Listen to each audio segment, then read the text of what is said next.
afternoon, Jags. Welcome back to another live episode of MVTV. I'm Abby Miller. And I'm Sarah Petropoulos. Today, let's take a look at all that has happened these past few weeks at Mill Valley. From clubsgiving to a self-defense class to the cheer state competition, we have been very busy around here. To start off this episode, Mallory Schelt gives us more information on 2 new clubs to the Valley. Miss Brignoni brings 2 new clubs to the school this year. The first club she sponsors is the Japanese Culture Club. They meet every Thursday and there's a new topic discussed every month, followed with an activity on the last Thursday of the month. The second club Miss Brignoni sponsors is In the News. They meet every Monday. Topics that will be discussed are decided the week before by the group. The club is meant for students to have a non-biased place to talk and listen to opinions over current social topics and teen issues. Both clubs meet in room A202 from 2:55 to 3:30. Make sure to check it out if you're interested. We sure have some extraordinary clubs here at the Valley. Yes, we do, and many of those clubs participated in our very own Clubsgiving. Morgan Blubaugh has the story. Welcome to Mill Valley's second annual Clubsgiving, where students from all different clubs come together to celebrate unity and thankfulness within our school. Here's Jonathan Atchley with more information about the event. Clubsgiving is an event held by Stuco. It's a way for clubs to come together over dinner and talk to each other and talk about the clubs and just get closer together. We go around to each club head and tell them about it, and then they get their members to sign up through them. We do it to bring people from different clubs and different organizations together and kind of reflect on what they're thankful for and that kind of stuff. This is our second year doing it. We're really excited to keep bringing this tradition to Mill Valley. The evening was filled with meeting new people, eating delicious food, a giant game of Kahoot, and even a pie eating contest. There was also a place for students to list their favorite spirit days, traditions, and ideas for new clubs at Mill Valley. Many attendees really enjoyed the entertaining activities and being able to interact with other clubs. The thing that I liked about Clubsgiving is that I did the pie eating contest, and then it all kind of got in my nose, but it was still really fun. So I just really liked getting to mingle with new people, as well as my other freshman student council people that I got to get to know a lot better. Clubsgiving was a great success. Thank you for all of the club members and sponsors who brought food and took time to come help us celebrate and be thankful for Mill Valley. Yeah. Overall, Clubsgiving had a great turnout with lots of good food and fun things to do. This has been Morgan Blubaugh reporting for MVTV. Thanks to everyone who participated. The event was a big success. As was last night's TED Talk in the Little Theater. Guest speaker Lindsay Roy spoke on what trauma taught her about happiness. She offered advice based on her experiences and struggles when losing her leg in an accident and learning how to use a prosthetic. She also shared how she was able to find positivity through adversity and made light of it. Thank you to Lindsay and everyone who came out. Curious to see if snow is headed our way again? Let's head to Audrey Grabmeyer for this weekend's weather report, followed by an inside look at the annual plaza lighting ceremony.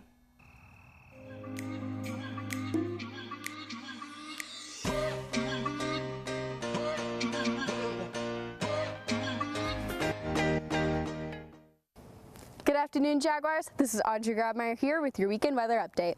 On Friday, there's a high of 48 and a low of 42 with rain.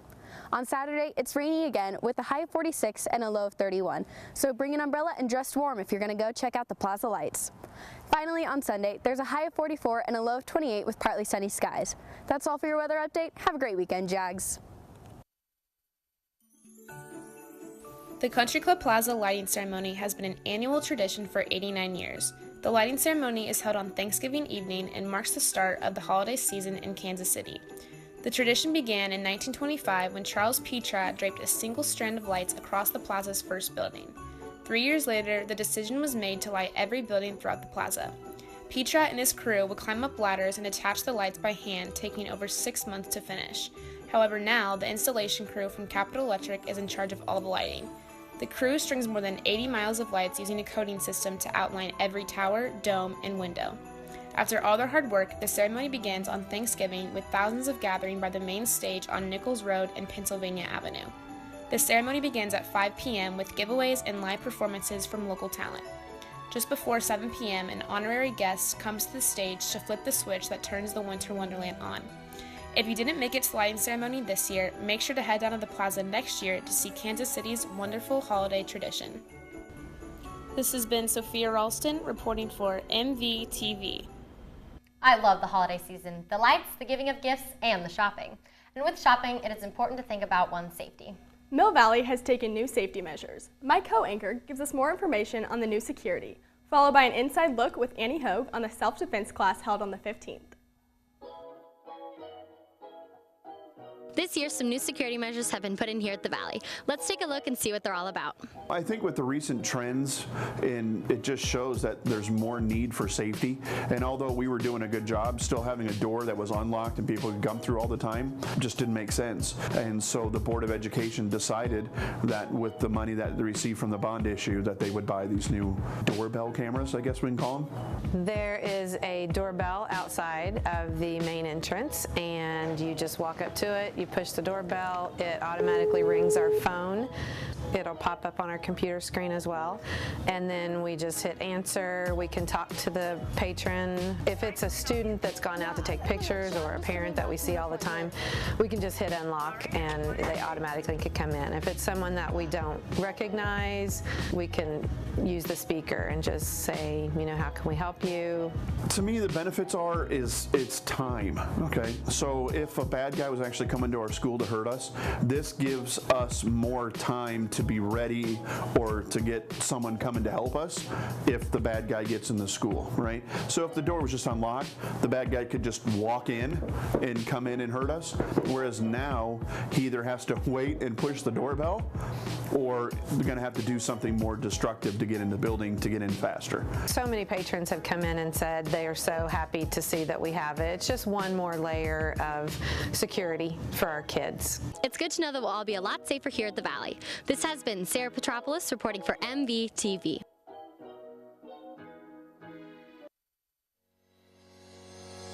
In our world today, it is very important to have defense skills to be able to protect yourself and your family. Carrie Muggeridge came to Mill Valley and shared how her personal experiences influenced her self-defense class. I went for a run this summer on July 12th, and while I was running, a man came up behind me and attacked me.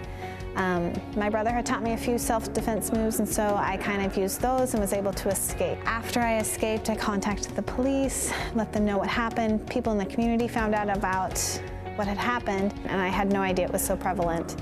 So I decided that with the help of my prime martial arts team, we would hold as many self-defense classes as we could to train women to give them a fighting chance. To me, the self-defense class is an opportunity right before personally I go to college, and like everyone will be going to college soon, but it's an opportunity for us to go out and learn some skills and some tips to be more protected and to protect ourselves and our loved ones, and have a little bit more confidence in that area that we don't always need someone else to protect us.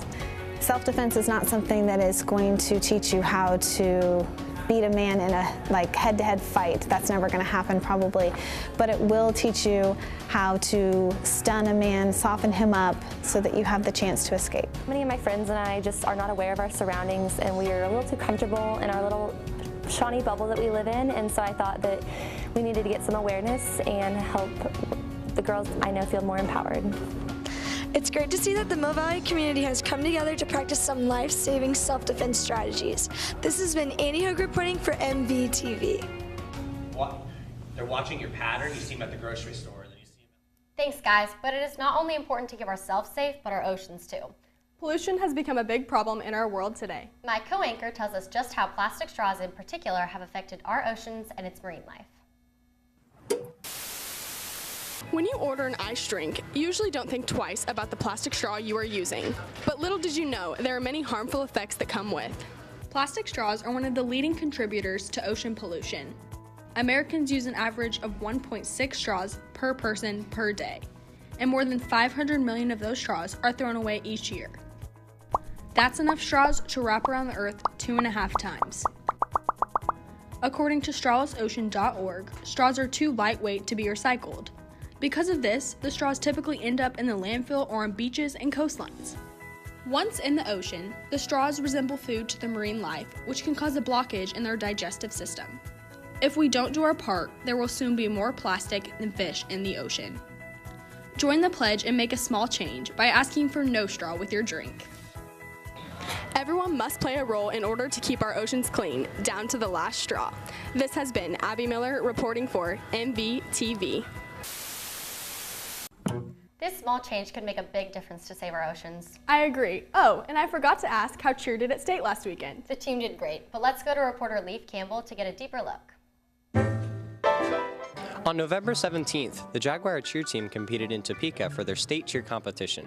They did very well with no deductions, and their performance included 3 segments: band chant, fight song, and crowd leading.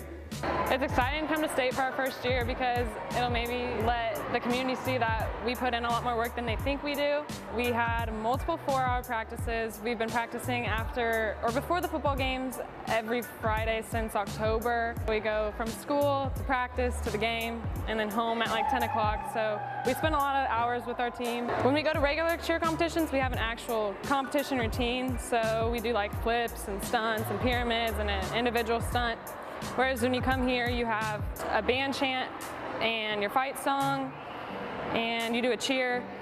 And then if you make it to finals, you do all 3 at one time. So it's different because we just do different stuff.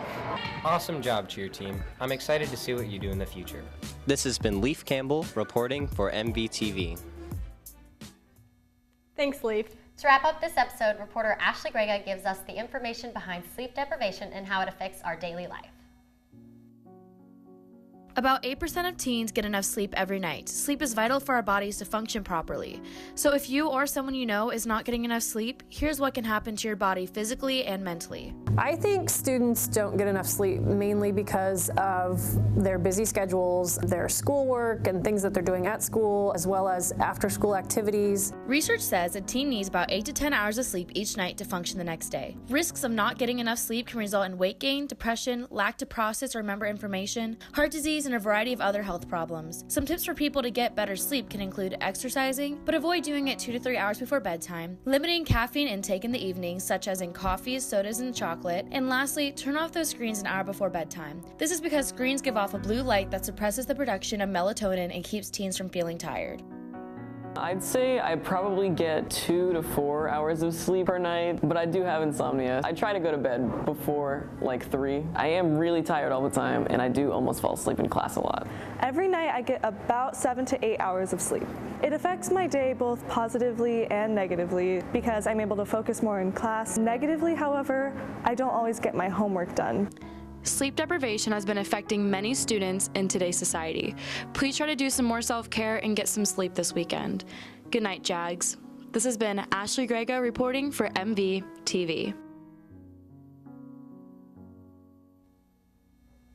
Thanks, Ashley. Be sure to get plenty of sleep, Jags. That's it for this week's episode. I'm Sarah Petropoulos. And I'm Abby Miller. Thanks for watching, and please stay tuned for an announcement from the Rep Theater class and the credits, followed by the office announcements.